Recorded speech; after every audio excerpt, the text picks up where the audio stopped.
महानगर कांग्रेस कमेटी कानपुर दक्षिण के तत्वाधान में स्वर्गीय जगजीवन राम जी की 37वीं पुण्यतिथि मनाई गई।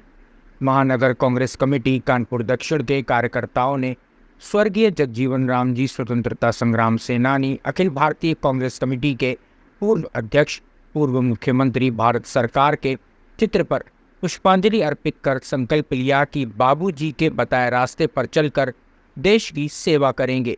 इतना ही नहीं, वक्ताओं ने बाबूजी के संबंध में अपने अपने विचार भी व्यक्त किए। स्वर्गीय जगजीवन राम जी की 37वीं पुण्यतिथि के इस कार्यक्रम में हरिकृष्ण भारतीय, पवन गुप्ता, कृष्णम वंदे सिंह, विकास सोनकर, डॉक्टर संतोष त्रिपाठी, रोशनी चौधरी, अमित गुप्ता, महेंद्र सिंह भदौरिया, हरिराम कटियार, सूरज कुमार, छेदी लाल, दिनेश तिवारी इत्यादि उपस्थित रहे। मैं पवन गुप्ता, कांग्रेस का कार्यकर्ता। आज बाबू जगजीवन राम के निर्वाण दिवस के अवसर पर हम लोग यहाँ पे एकत्र हैं। बाबू जगजीवन राम बिहार में एक छोटे से गांव में जन्मे थे और राजनीति की ऊंचाइयों तक पहुँचे। आज से 3 दशक पहले देश के जो सर्वोच्च नेता थे उनमें उनकी गिनती थी।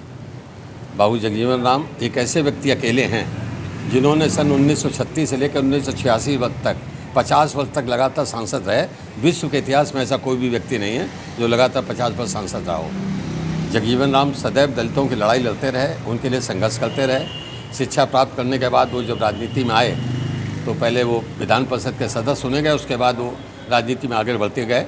1971 में जब बांग्लादेश स्वतंत्र हुआ उस समय इंदिरा गांधी के मंत्रिमंडल में वो रक्षा मंत्री थे। उनके रक्षा मंत्री के नेतृत्व में बांग्लादेश को स्वतंत्र कराया गया। 77 में भी वो मोरारजी देसाई की सरकार में रक्षा मंत्री बने।